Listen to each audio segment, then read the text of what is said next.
represent 30% of the population of San Francisco. Yes, sir. The Religious Coalition for Abortion Rights was originally created with the financial backing of John Rockefeller, and its current president is an African American who was once appointed to the Washington, D.C. City Council by Richard Nixon. In the early 1990s, the organization changed its name and is today known as the Religious Coalition for Reproductive Choice.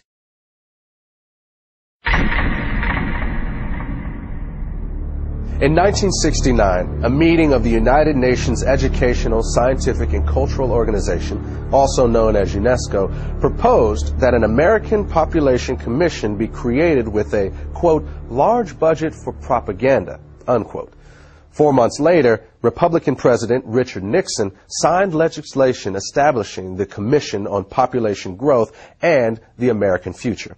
The bill authorizing this new initiative had been passed with overwhelming support from congressional Democrats and was chaired by John Rockefeller. The executive director of the project was to be Dr. Charles F. Westhoff, who was also a member of both the American Eugenics Society and Planned Parenthood's National Advisory Council.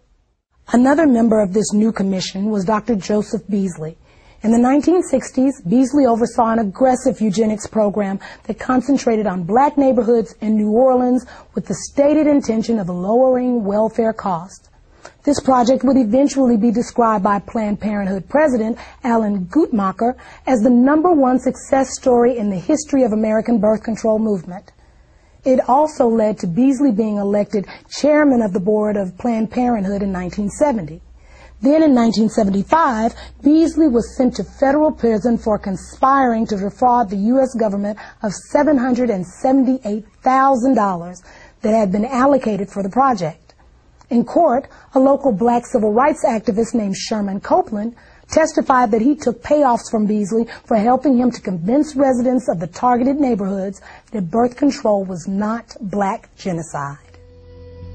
In 1969, William H. Draper was appointed to represent the United States on the United Nations Population Commission. Draper had once proposed that government-sponsored population control efforts among the poor be accelerated in order to deal with racial unrest and to cure what he called the ghetto problem.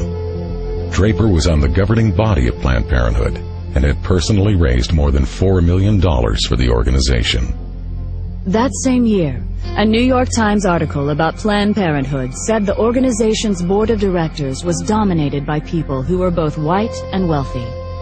The article went on to quote one of those board members as saying, "What it all comes down to is that we want the poor to stop breeding while we retain our freedom to have large families. It's strictly a class point of view." There's ample evidence that government programs designed for poor black folks emphasize birth control and abortion availability, both measures obviously designed to limit black population. Comedian Dick Gregory, Ebony Magazine, 1971.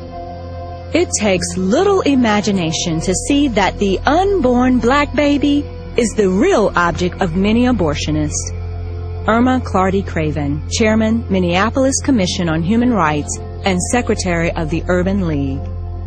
It was not until the mid-60s that blacks began to realize that what was called urban renewal was in fact what one black city planner labeled Negro removal. Roy Ennis, National Director of the Congress of Racial Equality, Ebony Magazine, 1974.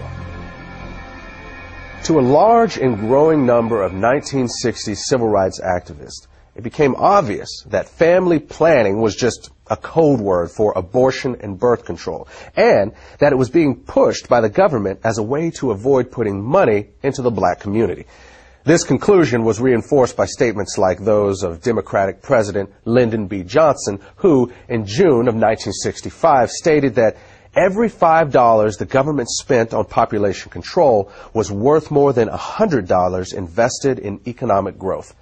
Then, at the urging of Republican Congressman George Bush, Johnson became the first U.S. president to endorse federal funding for birth control.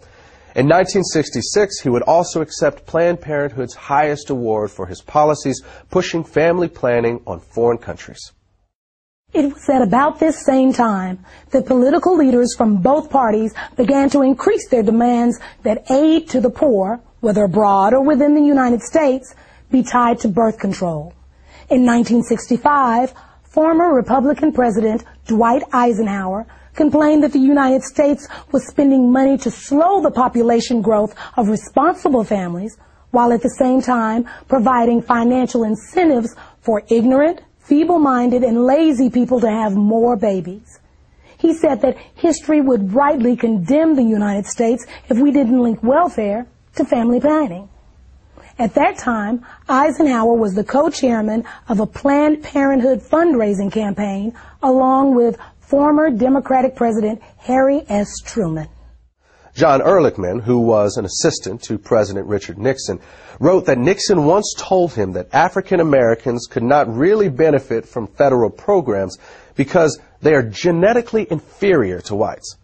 Later, Nixon would label birth control a national priority and sign legislation to make it available as a service of the U.S. government. Then, in March of 1972, the Commission on Population Growth and the American Future, which Nixon had created 3 years earlier with the help of congressional Democrats, began calling for the nationwide legalization of abortion.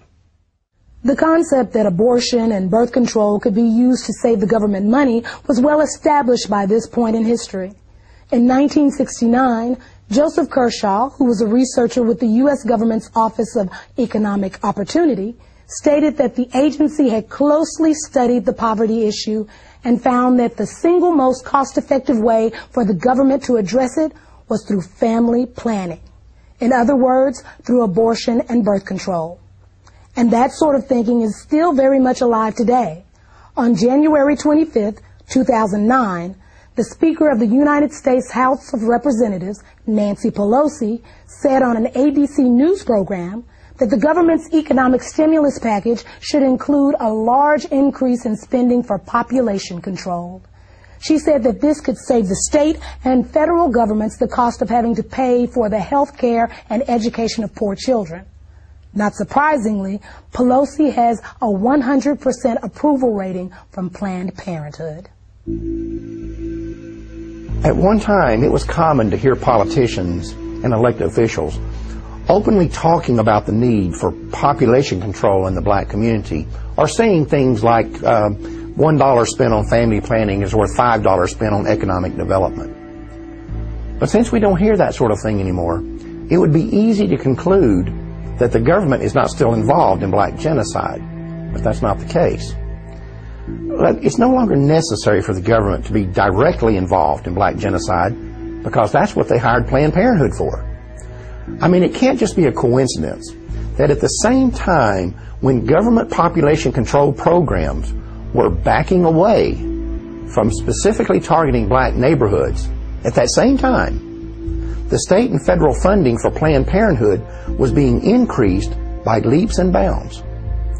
To understand the magnitude of the dollars involved here, remember this. By 1970, Planned Parenthood was already the 19th largest health-related fundraising organization in the country. But by year 2000, it had moved into third place behind only the American Heart Association and the American Cancer Society. And a major factor in that phenomenal growth was government funding.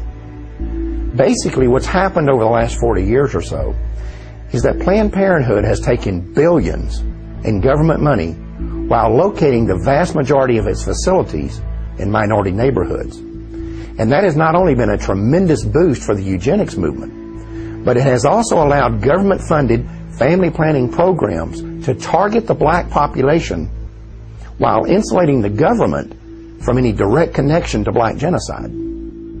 One of the places where government money has been used to advance the eugenics agenda has been in the public school system.